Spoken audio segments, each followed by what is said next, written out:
The Big Problem and the Squirrel Who Eventually Solved It by Nancy Loewen, illustrated by Kevin Sherry.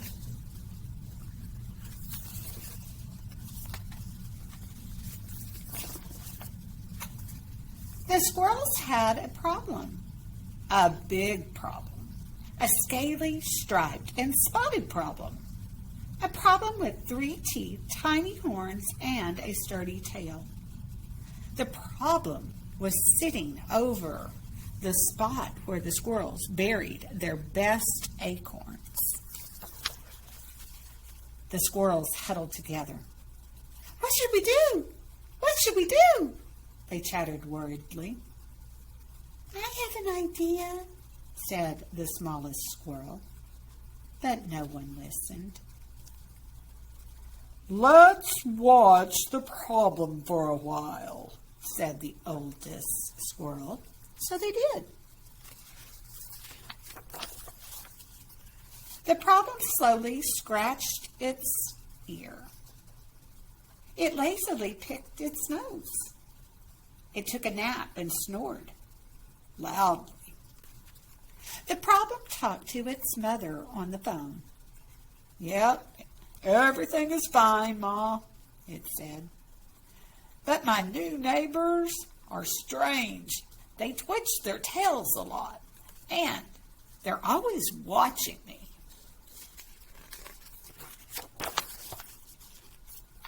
"Now what? Now what?" the squirrels chattered nervously. "I have an idea," said the smallest squirrel, but no one listened. "Let's try to lure it away with food," said the plumpest squirrel.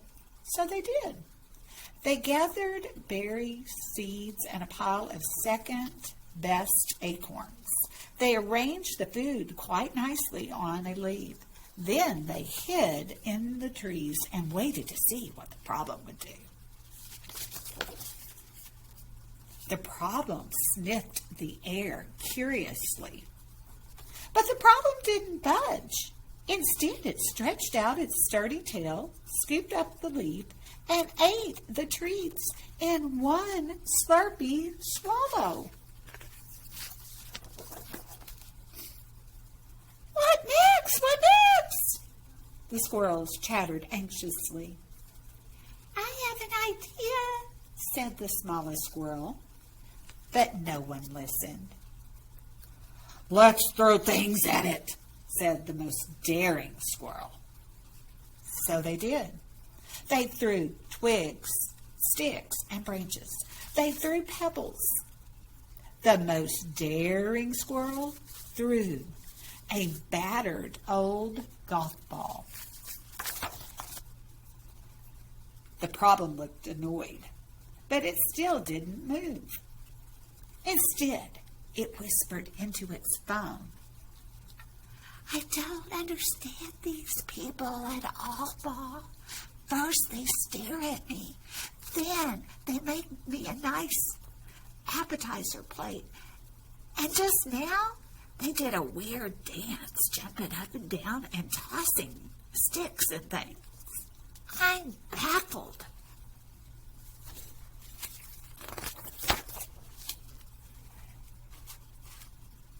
The squirrels groaned. "Well, I guess we've tried everything," said the grumpiest squirrel.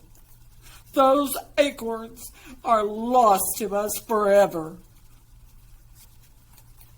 "We didn't try everything," said the smallest squirrel.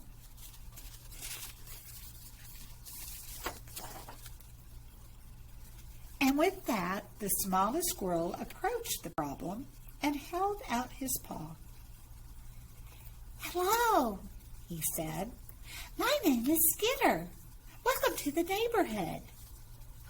The problem blinked once, twice.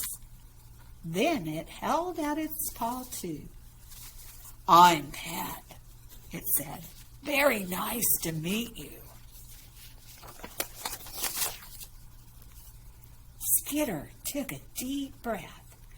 "You probably don't know this," he said, "but you're sitting over the spot where we bury our best acorns. Could you please move? Pat blinked once, twice. Then Pat said kindly, "Of course. I'm glad you said something.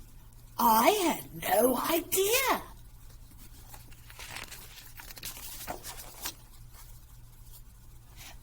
From that moment on, Pat and the squirrels were friends.